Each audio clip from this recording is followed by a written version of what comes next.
कहानी की शुरुआत में हम देखते हैं कि एक लड़की अपने बूढ़े दादा के साथ व्हील चेयर पर सीढ़ियों के सामने खड़ी है। लड़की दर्द से कराह रही है। वे सामने से आ रहे एक जोड़े, पहला जोड़ा, से मदद की गुहार लगाते हैं क्योंकि लड़की को ऊपर डॉक्टर के पास जाना है। लेकिन वह जोड़ा तिरस्कार भरे स्वर में मदद करने से मना कर देता है और ऑफिस के टाइम का बहाना बनाकर वहां से जल्दी चला जाता है। दादा और पोती मायूस होकर वहीं खड़े रह जाते हैं। उसी समय वहां दो महिलाएं आती हैं, मृणालिका, बॉस, और नंदिनी, सेक्रेटरी। मृणालिका तुरंत आगे बढ़कर उनकी परेशानी पूछती है। लड़की रोते हुए कहती है कि वह सीढ़ियों के कारण ऊपर नहीं जा पा रही और उसके दादा अकेले उसे उठा नहीं सकते। इस पर नंदिनी याद दिलाती है कि उन्हें अब भी 2 बजे एक बहुत ही जरूरी कॉन्ट्रैक्ट साइन करने जाना है। देर हुई तो डील हाथ से निकल जाएगी।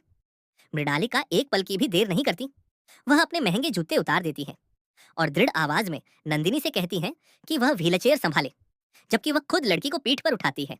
मृणालिका कहती है, इंसान की जिंदगी किसी कॉन्ट्रैक्ट से बड़ी होती है।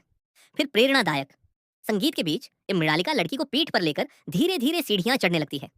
ऊपर पहुंचकर लड़की और उसके दादा पिमू भावुक होकर मृणालिका को धन्यवाद देते हैं और कहते हैं, आप तो हमारे लिए फरिश्ता हैं। अगला दृश्य है मिस्टर हो के ऑफिस का। मृणालिका और नंदिनी वहां देर से पहुंचती हैं। मिस्टर हो, जो कि एक घमंडी बिजनेसमैन है, उनकी देरी देखकर तुरंत कॉन्ट्रैक्ट रद्द कर देते हैं।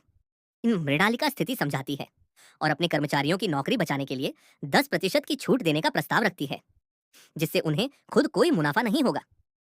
वह कहती है, मेरे ऊपर बहुत से परिवारों की जिम्मेदारी है।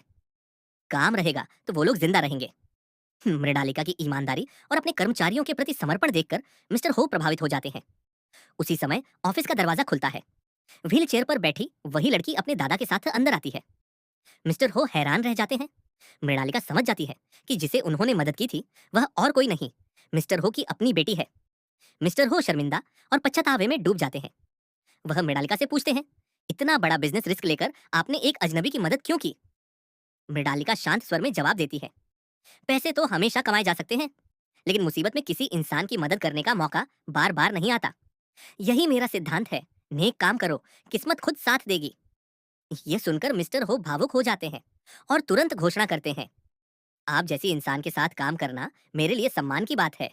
हम कॉन्ट्रैक्ट पहले की शर्तों पर ही करेंगे, बिना किसी छूट के। दोनों हाथ मिलाते हैं और लड़की मुस्कुराते हुए दृश्य